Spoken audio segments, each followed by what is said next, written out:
Selamat malam Jemaat Bukit Sion yang terkasih dalam Tuhan Yesus Kristus. Apa kabarnya jemaat sekalian? Harapan saya jemaat tetap sehat dan senantiasa penuh sukacita.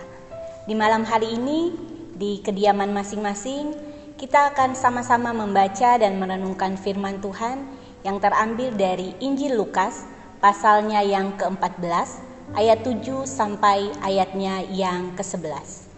Bagi jemaat yang belum memegang Alkitab, silakan memegang Alkitab masing-masing dan membuka bagian perikop pembacaan kita.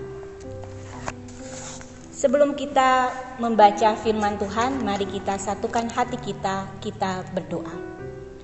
Tuhan yang baik, kami mengucap syukur untuk setiap hal yang terjadi dalam hidup dan kehidupan kami. Di malam hari ini, di kediaman kami masing-masing, kami akan membaca serta merenungkan firman-Mu. Kiranya Tuhan memenuhi kami dengan Roh Kudus, agar kami bisa memaknai dan mengerti apa kata firman-Mu. Berfirmanlah kepada kami ya Tuhan, karena kami anak-anak-Mu sudah siap mendengarkan firman-Mu. Amin. Lukas pasalnya yang ke-14, ayat 7 sampai ayatnya yang 11, yang mengatakan, karena Yesus melihat bahwa tamu-tamu berusaha menduduki tempat-tempat kehormatan, Ia mengatakan perumpamaan ini kepada mereka. Kalau seorang mengundang engkau ke pesta perkawinan, janganlah duduk di tempat kehormatan, sebab mungkin orang itu telah mengundang seorang yang lebih terhormat daripadamu, supaya orang itu yang mengundang engkau dan dia jangan datang dan berkata kepadamu, berilah tempat ini kepada orang itu. Lalu engkau dengan malu harus pergi duduk di tempat yang paling rendah.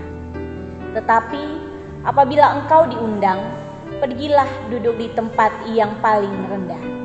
Mungkin tuan rumah akan datang dan berkata kepadamu, sahabat, silakan duduk di depan. Dan dengan demikian engkau akan menerima hormat di depan mata semua tamu yang lain. Sebab barang siapa meninggikan diri, ia akan direndahkan. Dan barang siapa merendahkan diri, ia akan ditinggikan. Demikianlah firman Tuhan.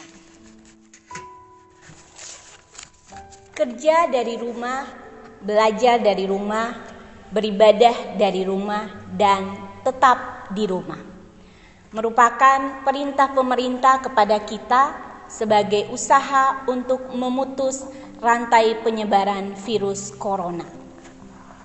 Bagaimana rasanya jemaat yang terkasih ketika ibu-ibu harus menjadi guru menggantikan guru di sekolah? Mungkin sebagian kita sudah mengalami rasa kebosanan, atau mungkin sebagian dari kita sudah ada pada berat badan yang tidak terkendali. Pastinya di masa-masa ini banyak orang mengeluh karena keberadaan kita yang harus saja di rumah dan segala sesuatu dibatasi. Pastinya tidak mudah. Pastinya ada yang sudah bosan. Pastinya juga kita sudah menginginkan virus ini cepat selesai dan wabah ini tidak terjadi lagi di muka bumi ini. Terima kasih untuk setiap kita yang tetap ada di rumah, dan terima kasih serta tetap jaga kesehatan bagi setiap kita yang masih harus melakukan pekerjaan. Melakukan semua hal dari rumah berarti kita semua kembali ke rumah. Kembali ke rumah berarti kita kembali pada Sang Pemilik hidup. Menguatkan lutut untuk tetap berdoa, menaikkan pujian dan membangun hubungan yang lebih intens dengan Tuhan. Kembali ke rumah bukan berarti kita hanya berdoa di media sosial saja. Virus corona, sebuah virus yang tidak kasat mata, tetapi membuat banyak mata menangis. Virus yang membuat banyak mata dipejamkan dan banyak tangan diangkat, banyak lutut berlutut, dan banyak pintu gereja ditutup. Virus corona menyadarkan kita sebagai manusia bahwa kita hanyalah debu yang berharga di mata Allah. Virus corona menyadarkan kita bahwa kita hidup di dunia ini hanya sementara. Tidak segala sesuatu bisa kita kendalikan. Mati, hidup, bahkan virus corona. Siapa yang pernah menyangka di dunia ini kita akan menghadapi pandemik virus corona yang menyeluruh di seisi dunia tanpa terkecuali. Siapa yang pernah tahu bahwa kita harus mengerjakan bahkan beribadah hanya di rumah saja. Namun yang pasti yang harus selalu kita tahu, Tuhan tidak pernah meninggalkan kita. Ibarat seorang tentara yang akan pergi ke medan perang, harus memperlengkapi dirinya dengan persenjataan. Tuhan sudah sejak awal memberikan senjata bagi setiap manusia. Senjata itu adalah akal budi yang menyatakan kasih Tuhan untuk kita sebagai manusia, dan akal budi itulah yang dipakai untuk menolong kita menjaga diri kita dari ancaman virus corona. Itu sebabnya akal budi yang diberikan Tuhan harus kita pakai untuk menjaga diri kita. Doa beriman tidaklah cukup tanpa tindakan, karena dalam surat Yakobus dikatakan bahwa iman tanpa perbuatan adalah mati. Doa adalah senjata yang diberikan Tuhan kepada kita untuk dipakai. Kita berdoa untuk dijauhkan dari virus corona. Maka lakukan cara-cara pencegahan yang sudah dihimbau oleh pemerintah dan badan kesehatan lainnya. Malam hari ini, dalam rasa kecemasan kita dan rasa kerinduan kita untuk mendengarkan firman Tuhan dalam ibadah rumah tangga di sektor masing-masing, firman Tuhan mengingatkan kita dalam Injil Lukas pasalnya yang ke-14 ayat 7-11 yang menjadi bekal bagi kita sebagai orang percaya, di mana Yesus hadir dengan mengajarkan kepada kita semua tentang ajaran kerendahan hati. Ajaran tentang bagaimana manusia harus hidup rendah hati. Injil Lukas ini merupakan salah satu Injil yang tema utamanya berbicara tentang perhatian Yesus kepada orang-orang miskin. Dan Injil ini identik sekali dengan kebiasaan penulis yang begitu perhatian terhadap kehidupan sosial di masyarakat pada saat itu. Dengan jelas, Yesus kemudian menyampaikan perumpamaan kepada kita yang membaca di malam hari ini tentang kerendahan hati, di mana Yesus memakai situasi suasana pesta perkawinan untuk menjelaskan kepada kita tentang bagaimana sebenarnya seseorang harus menempatkan dirinya. Dalam satu pesta perkawinan, pastinya tuan rumah atau yang memiliki hajatan sudah mengetahui dengan benar siapa tamu yang akan dia undang, dan tamu-tamu kehormatan yang hadir di undangannya itu adalah siapa saja. Sehingga pada saat undangan-undangannya hadir, tuan rumah akan mempersilahkan tamu kehormatan untuk menduduki kursi bagian depan. Lalu kursi bagian tengah mungkin para kerabat, dan kursi bagian belakang mungkin saja kenalan jauh atau undangan yang biasa-biasa saja. Kedudukan sosial pada saat itu begitu penting, sehingga tidak heran bahwa orang berlomba-lomba untuk mendapatkan tempat duduk paling depan yang identik dengan tempat duduk kehormatan. Di dalam bagian pembacaan kita, perumpamaan yang Yesus katakan begitu mengena dalam kehidupan kita sehari-hari. Pertama, orang yang posisinya biasa saja, bisa kita lihat di ayatnya yang ke-9.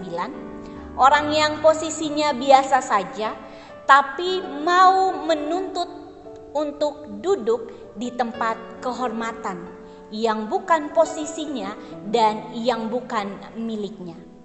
Yang kedua, orang yang punya kehormatan tetapi memilih duduk di tempat terendah yang secara langsung menunjukkan sikap rendah hati.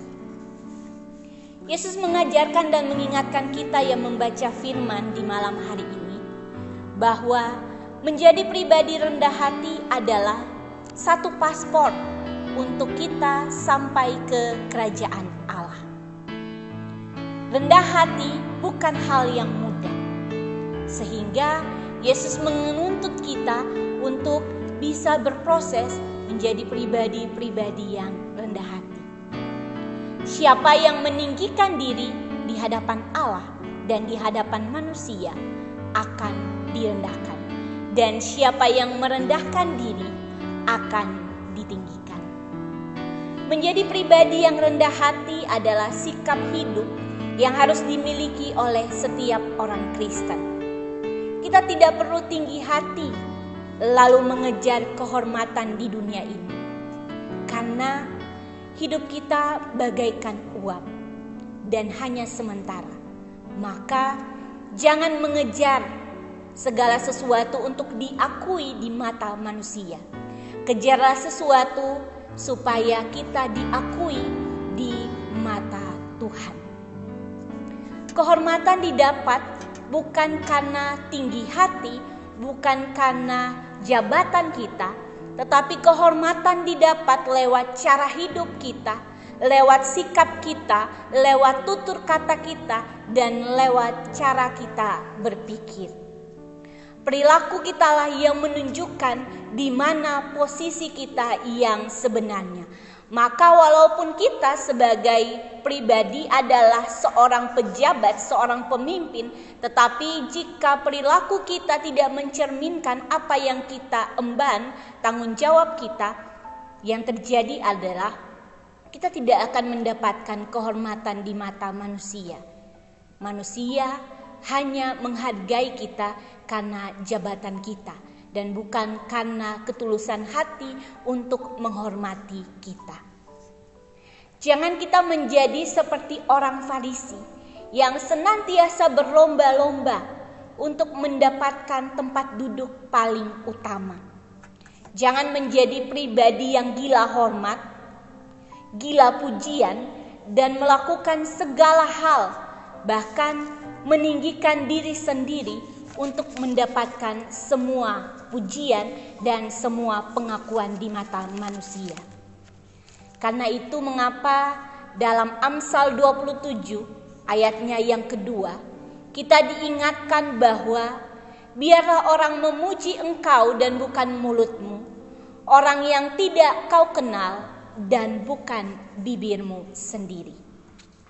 Dalam kehidupan kita di dunia ini, kita tidak pernah tahu siapa lawan bicara kita.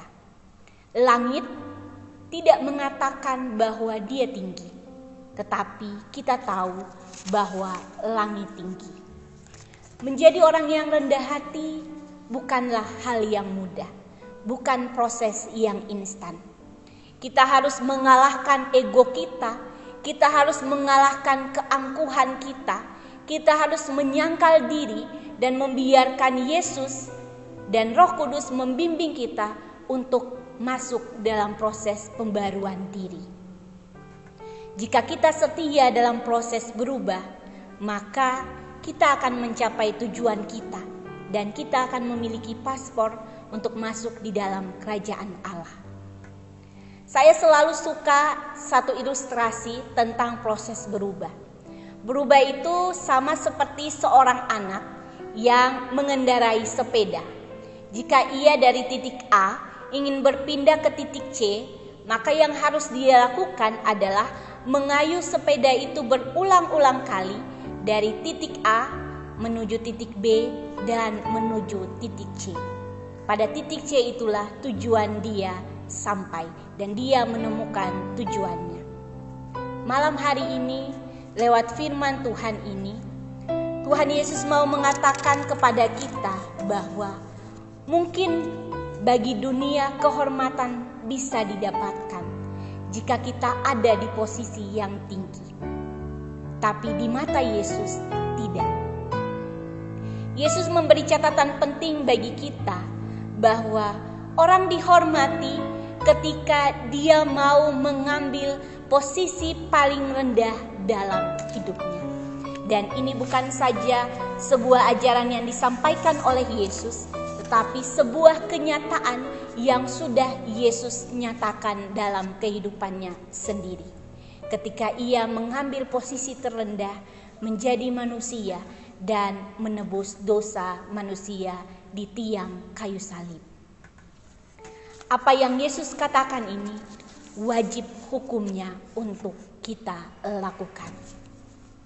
Ketika kita belajar tentang kerendahan hati, maka kita juga wajib bergumul bersama Yesus, supaya dalam proses berubah ini, Yesus bersama-sama menuntun kita untuk menjadi pribadi yang lebih baik.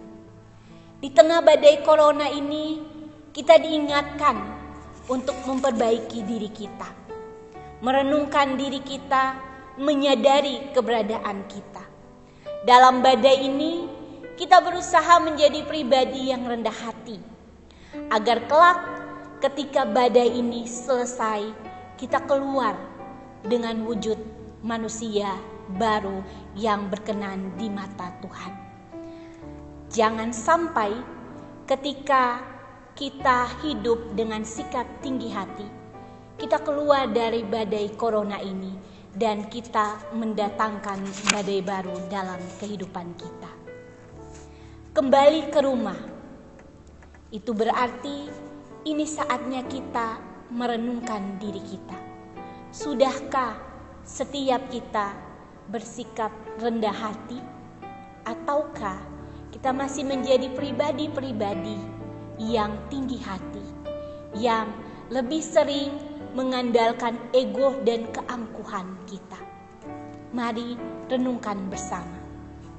Mari menjadi pribadi yang rendah hati. Mari merendahkan hati kita pada Sang Pemilik hidup, supaya Ia berkenan mengampuni kita dan memberikan pembaruan bagi kita dan seisi dunia ini. Karena Allah berdiam diri, tapi pantang menahan diri. Temukanlah Allah dalam kerendahanmu. Amin. Jemaat yang terkasih dalam Tuhan Yesus Kristus, di malam hari ini kita sudah mendengarkan dan merenungkan firman Tuhan bersama. Mari kita satukan hati kita bersama dengan setiap anggota keluarga kita. Mari kita menaikkan syafaat kita. Mari kita berdoa. Tuhan yang baik, kami mengucap syukur untuk firman-Mu yang sudah kami dengar. Kiranya firman ini menjadi kekuatan bagi kami, untuk kami bisa menjadi pribadi yang lebih baik. Berkati kami agar melalui firman ini, kami bisa menemukan bagaimana cara kami merubah diri kami menjadi pribadi yang rendah hati. Bantu kami agar di tengah-tengah badai corona ini, kami bisa berproses untuk menjadi lebih baik, dan kami bisa keluar melewati badai ini sebagai pribadi-pribadi yang baru. Tuhan yang baik, di malam hari ini kami berdoa bagi setiap jemaat GPIB Bukit Sion Surabaya di rumah mereka masing-masing. Kiranya Tuhan mau memberkati mereka dengan setiap tugas, tanggung jawab, dan pergumulan masing-masing. Jangan lepaskan tangan pengasihan-Mu daripada mereka.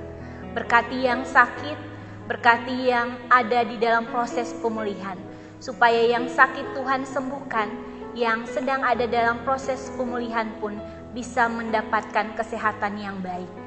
Ya Tuhan, kami juga berdoa bagi setiap pergumulan jemaat terkasih kami di sini. Kiranya Tuhan memberkati setiap pelayan-pelayan Tuhan, berkati pendeta yang ada di dalam GPIB Jemaat Bukit Sion Surabaya ini, agar kami senantiasa melayani dengan penuh takut Tuhan dan bertanggung jawab. Berkati setiap kami ya Tuhan, yang bergumul di dalam setiap pergumulan-pergumulan, dalam setiap ketakutan, dalam setiap kekhawatiran kami. Kiranya Tuhan senantiasa menggenggam tangan kami. Bagi kami yang sudah dinyatakan positif, kiranya Tuhan pulihkanlah keadaan kami, sembuhkanlah kami, Berkati setiap para medis yang senantiasa merawat kami. Berkati agar kami bisa pulih, agar kami bisa kembali sehat. Berkati agar orang-orang yang sudah juga di dalam kategori PDP dan ODP, Tuhan mau menguatkan hati mereka. Tuhan mau menguatkan mereka dengan sukacita, agar mereka senantiasa berharap dan tidak putus harapan, agar mereka senantiasa tahu bahwa Tuhan punya jalan keluar yang terbaik untuk anak-anaknya. Tuhan, di malam hari ini kami berdoa juga bagi para tenaga medis. Kiranya Tuhan mau memberkati para tenaga medis dan semua orang yang membantu supaya penanganan virus corona ini bisa ditangani dengan baik. Kiranya Tuhan mau memberkati mereka semua yang ada di garda depan, agar mereka bisa senantiasa melayani dengan sukacita dan dengan sehat. Jauhkan mereka dari virus ini ya Tuhan. Berkati Pak Presiden dan staf-stafnya yang mengambil setiap kebijakan dan mengatur segala sesuatu untuk masyarakat dan rakyat Indonesia ini. Kiranya Tuhan mau memampukan mereka agar setiap keputusan yang mereka ambil adalah atas kehendak-Mu dan dengan rasa tanggung jawab kepada bangsa dan negara ini ya Tuhan. Tuhan, kami juga berdoa untuk seisi dunia ini. Kiranya pemulihan terjadi di dunia ini. Kiranya bumi ini bisa kembali sehat dan tidak ada lagi korban-korban yang berjatuhan akibat virus corona ini ya Tuhan. Tuhan, ampuni setiap keegoisan dan tinggi hati kami manusia. Janganlah Tuhan menghukum kami, dan Tuhan kiranya memberikan pengasihan-Mu bagi dunia ini ya Tuhan. Tuhan, ini kami yang senantiasa berseru dan mengandalkan-Mu di dalam setiap pergumulan hidup kami. Jangan biarkan kami bergumul seorang diri. Genggam tangan kami dan berjalanlah bersama-sama dengan kami melewati badai virus corona ini ya Tuhan. Tuhan, dengarkanlah doa kami dan sempurnakanlah doa kami dengan doa Bapa kami yang Tuhan ajarkan kepada murid-murid dan kepada kami.